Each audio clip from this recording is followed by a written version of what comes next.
سلام، وقت شما بخیر. خیلی ممنون که برای دیدن آموزش‌های ایلاستریتور ما رو برای تماشا انتخاب کردیم.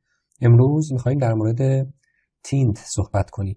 این موضوع وقتی اهمیت پیدا می‌کنه که ما بدونیم در صنعت چاپ افزایش رنگ‌ها در خلال چاپ باعث افزایش هزینه چاپ میشه. این طرحی که الان روبروی شماست فقط از دو رنگ توش استفاده شده.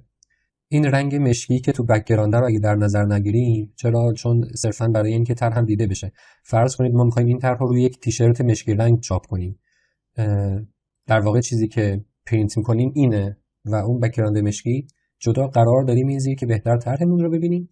اون رو که بذاریم کنار، کل طرح فقط از دو رنگ تشکیل شده. یکی این رنگ‌های سمت راست، این مربع‌ها، رنگ سبز آبیمون مثلا، و یکی این زرد مایل به نارنجیمون که سمت چپه. این دوتا رنگ ترکیبات مختلفش با رنگ سفید تونسته رنگ‌های مختلف اینجا برای من ایجاد کنه.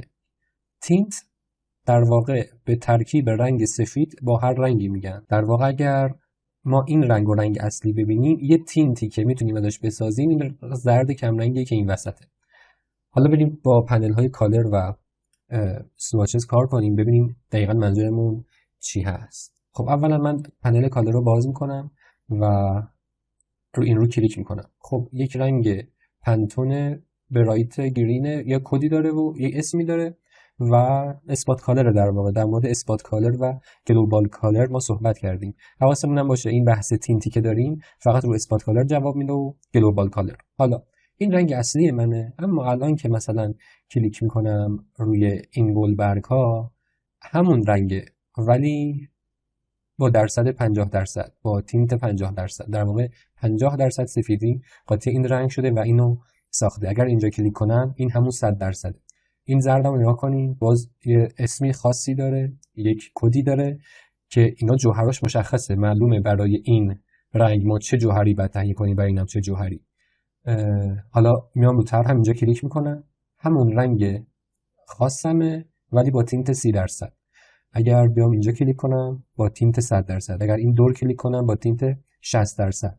در واقع اگه بیام به پنل سواتچزم نگاه کنم، من همین دوتا رنگو دارم، همین دوتا رنگی که اسمش رو دیدی، و بقیهش صرفا یه تینتی هزینه. بنابراین اگه ما بخوایم رو چاپ کنیم هزینه‌مون اونقدر که یک طرح چند رنگی قراره از همون هزینه ببره نمیبره، چون فقط از دو رنگ توش استفاده شد.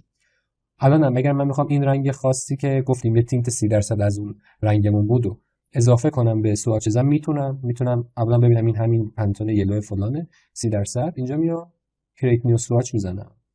الان که میام وارد پنلم میشه اینجا اضافه شده، اما ماوس رو که میبریم روش دقیقا همون اسمو زده و آخرش جلوش هم نوشته 30%. یعنی کماکانی میدونه که من طرحم از همون دوتا رنگ تشکیل شده. چرا اینجا میام سواتچش رو درست میکنم؟ چون که دسترسی راحت‌تری داشته باشم، بتونم راحت‌تر ازش استفاده کنم، هی نخوام بازی در بیارم برم اونجا درصدش رو تغییر بدم. هر درصد دیگه ای شما میتونید اینجا درست کنید و سواتچش هم بسازید، نمونه رنگیش هم بسازید تا براتون در دسترس بشه.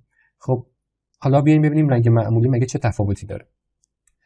فرض کنید این زرد رو من انتخاب میکنم ولی نمیخوام این رنگ خاص پنتون باشه. میام تو مود HSP مثلا یکم به قرمزی نزدیکترش میکنم با این غلظت و با مثلا این برایتنس. فکر کنید این شد رنگ من و اینو میام یه نمونه رنگی ازش میسازم، اسمشو میذارم مای کالر. تیک گلوبال رو فرض کنید نمیزنم اینجا، اوکی میکنم. خب حالا میام تو سواتچزم نمونه های رنگی میمونم. این رنگی که مای کالری که ساختم اینجا هست، میتونم بعدش دارم این مربع پایینیشم این رنگی کنم. خب هر دوتا این رنگه، ولی فرض کنید دومی میخوام مثلا غلظت رنگ بیشتری داشته باشه. در حالی که انتخابش کردم میام اینجا سچوریشن رو میبرم بالا. الان فرض کنید میخوام دوباره یه نمونه رنگی از این بسازم. میبینید اسم جدید ازم میخواد. در واقع اصلا این نفهمیده که این همون رنگ قبلی از سچوریشنش فقط زیاد شد. بذارین کنسل کنم، برگردم کنترل زدن بزنم قبل از اینکه این رنگش رو عوض کنم. فرض کنید الان که این رنگ مای کالرمو ساختم، این تیکه گلوبال رو بزنم، بگم آقا این یه رنگ گلوبال من باشه، اوکی رو میزنم و الان این مربع پایینی و این رنگ گلوبالم انتخاب میکنم حالا که میام تو پنل کالر میبینید شناخته رنگ منو میگه این همون مای کالر ها، یه تینت بهش اضافه میکنم روشن‌ترش میکنم، مثلا میذارمش روی 50%.